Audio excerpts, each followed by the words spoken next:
नमस्कार, आप देख रहे हैं गीतांश टीवी और मैं हूं आपके साथ प्रदीप कुमार।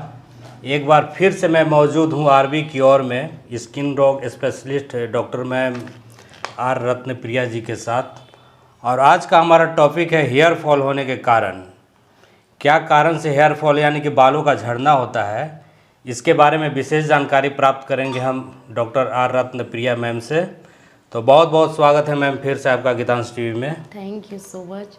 मैं doctor R Ratnapriya from RB cure clinic Garhwa. मैं आज बनाने जा रही हूँ आपके लिए एक special bite extreme hair fall के ऊपर। जैसा कि आप लोगों ने पहले बाइट में देखा होगा, मैंने पिंपल्स के ऊपर भी बाइट बनाया था और रिंगवॉर्म के ऊपर भी बाइट बनाया था। लोगों को काफ़ी फ़ायदा मिला इससे, पिंपल्स भी क्योर हुए। रिंगवॉर्म के ऊपर जब मैंने बाइट बनाया था, लोगों ने काफ़ी पसंद किया और लोगों ने इस चीज़ का लाभ भी उठाया है बाकायदा। तो आज मैंने उसी चीज़ को रिपीट किया है और एक्सट्रीम हेयर फॉल के ऊपर मैंने आज बाइट बनाया है। आखिर हेयर फॉल होता क्यों है? पहले हम किसी भी बीमारी को जब लेते हैं, किसी भी डिजीज़ के ऊपर जब हम बात करते हैं तो रूट कॉज पे जाते हैं हम। हेयर फॉल होता क्यों है, इसका रीज़न क्या क्या हो सकता है? तो पहला रीज़न हेयर फॉल को लेके देखिए, जैसे होता क्या है कि अमूमन फीमेल्स और मेल दोनों का हेयर फॉल का रीज़न अलग अलग होता है और अलग अलग तरह से दोनों को ट्रीट करना पड़ता है। तो पहले हम फीमेल के को लेके हम बात करेंगे, उनको क्या क्या करना होता है, मतलब क्या क्या रीज़न हो सकता है हेयर फॉल का। फीमेल्स में पहला रीज़न जो अमूमन जनरल रीज़न है डैंड्रफ की वजह से भी हेयर फॉल होता है। दूसरा है हार्मोन के changes. After pregnancy hormone change होते हैं, आफ्टर प्यूबर्टी हार्मोन चेंज होते हैं फीमेल्स में, जिसकी वजह से भी हेयर फॉल होता है। तीसरा रीज़न है स्ट्रेस लेवल का बढ़ना। यदि मानसिक तनाव ज़्यादा है किसी भी रीज़न से तो हेयर फॉल होगा। चौथा रीज़न है यदि वाटर चेंज हो रहा है, आप लोकेशन चेंज कर रहे हैं, जगह चेंज कर रहे हैं, उसकी वजह से पानी का चेंज होना भी एक बड़ा कारण है हेयर फॉल का। तो इन सब चीज़ों पे हमें फोकस करना होता है। मेल में अमूमन हार्मोन्स को लेके ही ज़्यादा हम लोग चर्चा करते हैं, क्योंकि मेल में जब हार्मोन चेंज होते हैं या फिर जगह चेंज होते हैं तो एक्सट्रीम हेयर फॉल उनको वो देखने को मिलता है और वो जल्दी क्योर भी नहीं हो पाता है, क्योंकि उनके हार्मोन्स को बनाने के लिए या फिर वाटर को मेटाबॉलिज्म के उसके हिसाब से सेट करने में बहुत टाइमिंग लगता है या फिर किन्हीं को सेट भी नहीं कर पाता है। और कुछ रीजन भी ऐसे होते हैं जो कि मेल उस चीज़ को फॉलो भी नहीं कर पाते हैं, जिसकी वजह से उन्हें हेयर फॉल परमानेंटली फेस करने होते हैं। किन्हीं का एलोपेशिया का कंडीशन भी हो जाता है, तो उसके बारे में भी आज हम चर्चा कर रहे हैं। तो इस समस्या से बचने के लिए हमें क्या करना चाहिए मैम? कौन सा उपाय करना चाहिए जिससे ये हमारा ये देखिए, हम जैसा कि अभी मैंने बताया कि मेल और फीमेल दोनों का कंडीशन अलग अलग होता है। तो हम जो कंडीशन मेल के लिए अप्लाई करेंगे वो फीमेल के लिए अलग होगा फिर, क्योंकि कंडीशन वाइज ही जब हम ट्रीट करते हैं तब जाके उसका रिजल्ट दिखता है। जैसे फीमेल्स को यदि हमको लेना है, रीज़न पहले हम जानेंगे क्या रीज़न है। जैसे सपोज कि मान लीजिए डेंड्रफ है, ऑयली स्कैल्प है, तो पहले हम चेक कराएंगे, स्कैल्प चेक कराएंगे। हम लोग मशीन के थ्रू स्कैल्प चेक करते हैं। यदि एक बैठा रहता है, परत बैठा रहता है डेंड्रफ का, जो कि आपको जो न्यूट्रिशन आप दे रहे हैं, खा रहे हैं, वो आपको एब्जॉर्ब नहीं होता है, स्किन के टिश्यूज़ को, स्किन के रूट्स को मिलता नहीं है, तो वो जो हेयर है ना, वो डेड होके गिरना शुरू हो जाता है। तो वैसे समस्या में एंटी डेंड्रफ शैम्पू जो कि बेस्ट सोल्यूशन देता है, जो हम सजेस्ट करते हैं वो यूज करना है। सेकंड कि आप किस तरह का न्यूट्रिशन ले रहे हैं, उसके कंजप्शन पे भी हम बात करते हैं। हेयर बाल की साफ़ सफाई पे कि आप बाल को कब धोते हैं। बाल का धोने का भी टाइमिंग बहुत मायने रखता है। यदि हम नाइट में कभी हेयर वॉश कर लेते हैं तो बाल अच्छे से सूखता नहीं है, पानी रह जाता है, नमी रह जाती है। मॉइस्चर रहने की वजह से बाल में ऑयली हेयर का बहुत ज़्यादा समस्या होता है। तो एक वो भी रखना होता है ध्यान कि नहीं, मुझे नाइट में हेयर वॉश नहीं करना है, डे में करेंगे। और जब हेयर वॉश करेंगे तो प्रॉपरली उसको ड्राई करेंगे, सुखाएंगे बाल को, ताकि स्कैल्प में पानी ना रहे। और दूसरा है कि यदि हम पानी की वजह से परेशान, यदि हमने जगह चेंज कर लिया, और कभी कभी होता है कि पढ़ाई की वजह से लोग जगह चेंज करते हैं, या किसी काम काजी हैं, कोई जॉब आया उसकी वजह से जगह चेंज किया, तो पानी देखना पड़ता है मुझे, फिर वो करना पड़ता है, रियलाइज़ करना पड़ता है कि हाँ वहाँ थे तो सही था, हेयर फॉल नहीं था। यहाँ आने के बाद जब हेयर फॉल स्टार्ट हुआ तो हो सकता है मे बी कि पानी की वजह से हमारा जो हेयर फॉल है वो स्टार्ट हो गया है। तो ऐसा यदि है, कहीं के पानी में फ्लोरिक एसिड और वो आयरन का मात्रा जो होता है बहुत ज़्यादा होता है, जिसकी वजह से हेयर फॉल शुरू हो जाता है। तो ऐसे कंडीशन में बाल को जब भी धोएं, या तो वाटर प्यूरीफायर लगाएं, उस पानी से धोएं मिनरल वाटर से, या फिर जिस पानी को हम इस्तेमाल करें उस पानी को उबाल लें, पानी को उबाल के ठंडा कर ले, उस पानी से हम हेयर वॉश कर सकते हैं यदि पानी की समस्या है। तीसरा रीज़न है हार्मोन्स। यदि जैसे कि लड़कियां प्यूबर्टी लाइन क्रॉस करती हैं, या आफ्टर प्रेगनेंसी हेयर फॉल जब शुरू होता है, उस समय तो पहले बॉडी में बहुत सारे एलिमेंट की नीड होती है हमें, क्योंकि लैक्टेशन का समय होता है। तो वैसे सिचुएशन में हमें बहुत ज़्यादा न्यूट्रिशन का भी ज़रूरत होता है। और हार्मोन्स को कंट्रोल करने के लिए खुद को थोड़ा सा चिल्ड रखें, ध्यान करें, और ध्यान प्राणायाम भी करना है। रात को अच्छी नींद बहुत ज़रूरी है। और खाने में ज़्यादा फॉलिक एसिड लेंगे, आयरन लेंगे, आयरन का कंजप्शन बढ़ाएंगे, फॉलिक एसिड का कंजप्शन बढ़ाएंगे। साथ में कुछ सप्लीमेंट की नीड होती है दैट टाइम, जब आप लैक्टेशन करा रहे हैं, या फिर आप प्यूबर्टी लाइन आपने क्रॉस किया है, हार्मोन एक्सचेंज हो रहा है, तो उस समय आपको बॉडी को देना पड़ता है आयरन, फॉलिक एसिड, साथ में बायोटिन। 3 चीज़ें ऐसी होती है जो हेयर के लिए बहुत ज़्यादा नीडेड है। तो 2 चीज़ें बैलेंस करके उस समय चलना होता है हमें। एक तो हम सप्लीमेंट ले रहे होते हैं जो मेडिसिन के थ्रू मिलता है, और दूसरा कि हम घर में एक न्यूट्रिशन बनाते हैं जो कि हमें पर डे उसका कंजप्शन करना है, ताकि हमारा हेयर हेल्थ जो है वो सही रहे। तो घर पे बनाने वाले न्यूट्रिशन में हम बायोटिन की बात करेंगे तो पीनट हम ले सकते हैं। पीनट में काफ़ी अच्छा बायोटिन होता है, एग में बायोटिन काफ़ी अच्छा होता है, नट्स में बायोटिन अच्छा होता है। तो बायोटिन का कंजप्शन बढ़ाइए। आयरन के कंजप्शन के लिए आप हरी पत्तीदार सब्जियां जैसे पालक के पत्तियों का जूस, या फिर उनका कंजप्शन किसी भी वे में करेंगे तो वो मिलेगा। आप बीट ले सकते हैं, अनार का सेवन कर सकते हैं, ये आयरन फॉलिक एसिड को आपको बैलेंस करेगा। तो दैट टाइम्स ध्यान देना होता है, मिल्क का कंजप्शन बढ़ाना होता है, ये ध्यान रखना होता है। और अच्छे शैम्पू का इस्तेमाल करें, सल्फेट फ्री शैम्पू हो तो ज़्यादा बेटर रहता है।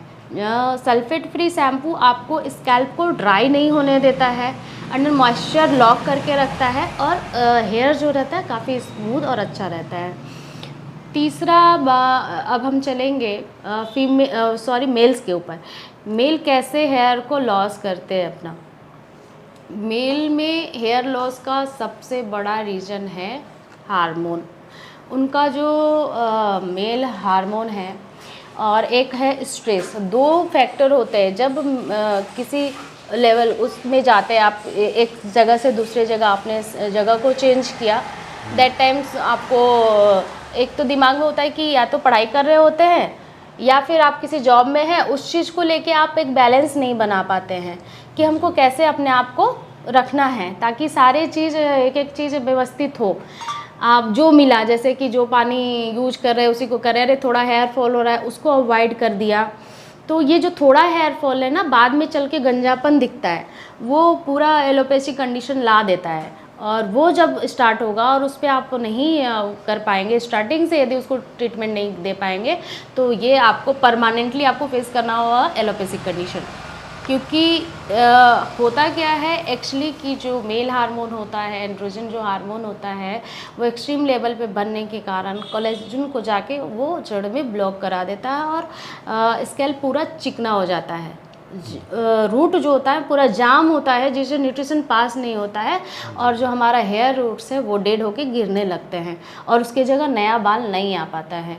और मेल में ज़्यादातर समस्या होता है, तो मेल को ज़्यादा ध्यान देना होता है, क्योंकि आपने फीमेल्स को ऐसे गंजा नहीं देखा होगा, हेयर फॉल होता है उनका, लेकिन उनको पूरी पूरी तरह से गंजेपन का शिकार किसी भी फीमेल्स को आपने नहीं देखा होगा। फीमेल्स में अमूमन क्या होता है कि हेयर फॉल होता है लेकिन हेयर आ जाता है, वापस से आ जाता है, दिख जाता है, वो निकल जाता है, लेकिन मेल में ये नहीं होता है।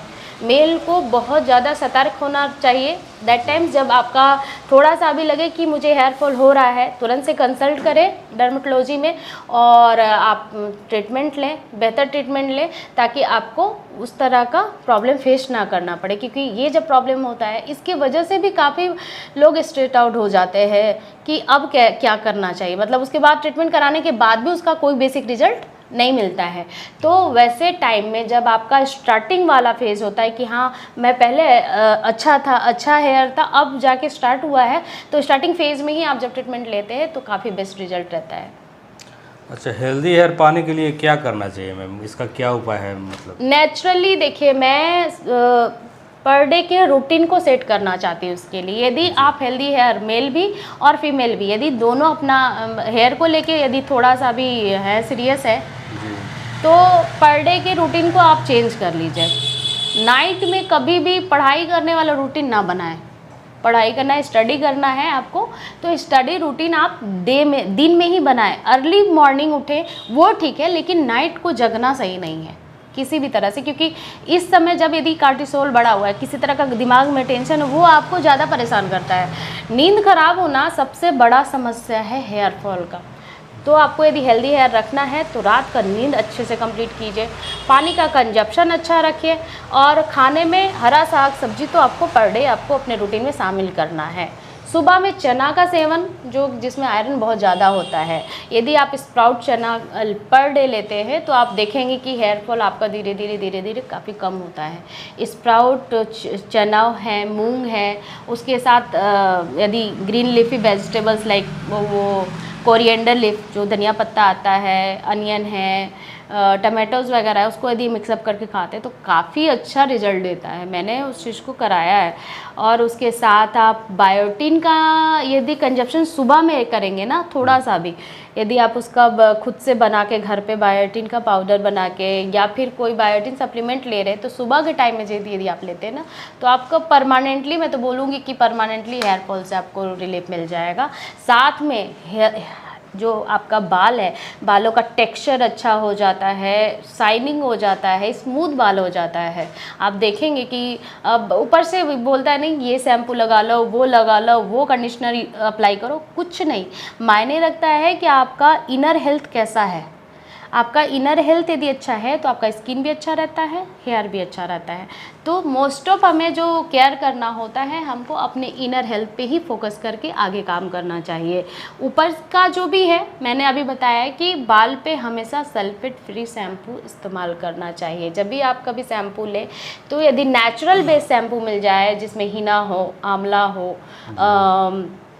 विटामिन ई हो, तो ऐसे शैम्पूज ना बाल को काफ़ी अच्छा हेल्दी रूट देते हैं। और बाकी आपका इनर हेल्थ यदि सही रहेगा तो सारे चीज़ मिक्सअप करके आपके हेल्दी हेयर को काफ़ी हेल्दी बनाते हैं। और कोई ऑयल वगैरह भी लगाना पड़ते हैं क्या मैम? ऑयल देखिए, मोस्ट ऑफ हमारे इंडिया में यदि पॉपुलर, हर घर में यदि फेमस में बोलूँ तो कोकोनट ऑयल को ज़्यादा लोग प्रीफर करते हैं। जी। और कोकोनट ऑयल यदि बेस्ट है, अच्छा है, नेचुरल है, तो अच्छा भी होता है, क्योंकि इसमें विटामिन ई काफ़ी मात्रा में होता है। कोकोनट ऑयल के अंदर यदि हम कुछ फेनुग्रीक सीड्स लाइक वो मेथी दाना यदि ऐड करके हम उसको चम्पी करते हैं, बाल में मसाज करते हैं, सप्ताह में तो वीकली करना ही चाहिए, 3 डेज़ या 2 डेज़ तो कम से कम मसाज देना चाहिए हेयर में। मसाज देने के बाद थोड़ा सा तौलिए को हल्का गर्म करके सिर में लपेट ले 2 मिनट के लिए, ताकि जो आपने ऑयल लगाया है बाल पे वो अच्छे से एब्जॉर्ब हो जाए। बाल का पोर्स थोड़ा सा खुल जाता है, जब आप शैम्पू करते हो तो सारा गंदगी बाहर निकल जाता है। तो ये प्रोसेस काफ़ी अच्छा होता है बाल के लिए। तो करना चाहिए सप्ताह में कम से कम, वीकली जिनको नहीं टाइम है तो वीकली कम से कम एक दिन तो ज़रूर करें। साथ में अच्छा कंजप्शन रखें, हेल्दी खाना खाएं, अच्छा पानी पिए, नींद अच्छी लें, अच्छा शैम्पू इस्तेमाल करें। बाकी मैंने सभी रीजन्स के ऊपर अभी बात की है। यदि इनमें से किसी भी रीज़न से आप परेशान हैं तो आके क्लिनिक में भी आप उस चीज़ को ट्रीट करा सकते हैं, ट्रीटमेंट ले सकते हैं। पहला तो हम लोग इसमें करते हैं कि एक एक चीज़ों को हम लोग देख लेते हैं कि प्रॉब्लम कहाँ से। दूसरा कि मशीन से जो हम लोग टेस्ट देते हैं वो काफ़ी अच्छा रिजल्ट देता है। तीसरा कि हम हेयर के टेक्सचर को जानने के बाद जो शैम्पू या ऑयल इस्तेमाल करते हैं वो काफ़ी यूजफुल होता है। तो उसके ऊपर हम लोग काफ़ी काम कर रहे हैं और लोगों को इससे फ़ायदा और बेनिफिट तो मिलना चाहिए एक्चुअली, क्योंकि हर घर में हर लोग परेशान हैं हेयर फॉल को लेके। तो आज मुझे लगता है कि इस बाइट से उन लोगों को काफ़ी फ़ायदा मिलेगा। तो अगर कोई आना चाहे क्लिनिक में मैम तो कहाँ पे आना पड़ेगा, क्या एड्रेस है इसका? हमारा क्लिनिक है दीपवा मोहल्ला, सदर हॉस्पिटल के सामने टाउन हॉल में जी। और इसका नंबर लगाने के लिए आपको कहीं जाना नहीं है। बहुत ईजिली सदर हॉस्पिटल के सामने कौशिक मेडिकल जो है वहाँ पे हमारा नंबर लगता है। नंबर लगाने के लिए आपको 12 बजे से पहले आना है और नंबर लगाइए और बाकायदा जांच करा के ट्रीटमेंट ले सकते हैं। एक नंबर आप प्रोवाइड करा सकते हैं कौशिक मेडिकल का, वो नंबर दे दें। और एक नंबर मैं अपना बता रही हूँ 9279350074 पे भी कांटेक्ट करके नंबर लगा सकते हैं। जिन्हें ज़्यादा प्रॉब्लम है वो जल्दी डॉक्टर को कंसल्ट करें, ताकि हम लोग जैसे होता क्या है ना कि हम लोग चाहते हैं कि यदि स्टार्टअप में कोई चीज़ कैच कर लिया मैंने तो बहुत जल्दी उसका रिजल्ट मिलता है, लेकिन एक्सट्रीम जब पूरा ख़त्म हो गया उस चीज़ को कोई बंदा आता है बोलता है कि नहीं मैम, एकदम देखने के बाद भी तो पता चलता है ना कि वो पूरी तरह से ख़राब कर चुका है अपने आप को। अब उसको ट्रीटमेंट रिकवर करने में वो तो आएगा। कुछ लोग ऐसे होते कि नहीं मैं पूरा ख़राब करके आई हूँ और मैम हमको 1 वीक में ठीक कर दीजिए। ये पॉसिबल नहीं होता है कहीं से भी। यदि आपका पूरी तरह से बर्बाद हो चुका है, सब कुछ ख़राब हो चुका है, तो उसको रिपेयर करने में काफ़ी टाइम लगता है। तो एक पेशेंस के साथ भी काफ़ी ट्रीटमेंट देना पड़ता है हमें। पेशेंट को भी पेशेंस रखना होता है, हमें भी काफ़ी पेशेंस रखना होता है। लेकिन मैं तो कहूँगी कि जिन पेशेंट को अर्ली फेज़ में यदि हेयर फॉल चल रहा है वो तुरंत से ट्रीटमेंट ले, क्योंकि बाद वाला ट्रीटमेंट काफ़ी महंगा भी होता है और बहुत परेशानी भी होती है। तो विशेष जानकारी के लिए आप जो स्क्रीन पर नंबर दिया हुआ है इस पर आप संपर्क कर सकते हैं। तो आज हमने जाना कि हेयर फॉल के होने के कारण और इसके उपाय। अगर इस प्रॉब्लम से अगर आप भी जूझ रहे हैं तो आप क्लिनिक में आकर इनसे संपर्क कर सकते हैं। इनका क्लिनिक कहाँ पे है ये सब सारा कुछ मैम बता ही चुकी हैं और मैम लगातार आप लोगों के लिए वीडियो बनाकर आपके सामने आ रही हैं। तो अगर वीडियो आपको अच्छा लगे तो इसको लाइक करें, शेयर करें, कमेंट करें। और हम बहुत बहुत धन्यवाद करते हैं डॉक्टर आर रत्नप्रिया जी का, जिन्होंने समय देकर फिर से आप लोगों को एक नया सोल्यूशन बताया। तो इसके बाद भी नेक्स्ट हम फिर आएंगे एक वीडियो लेकर। तब तक के लिए धन्यवाद। Thank you.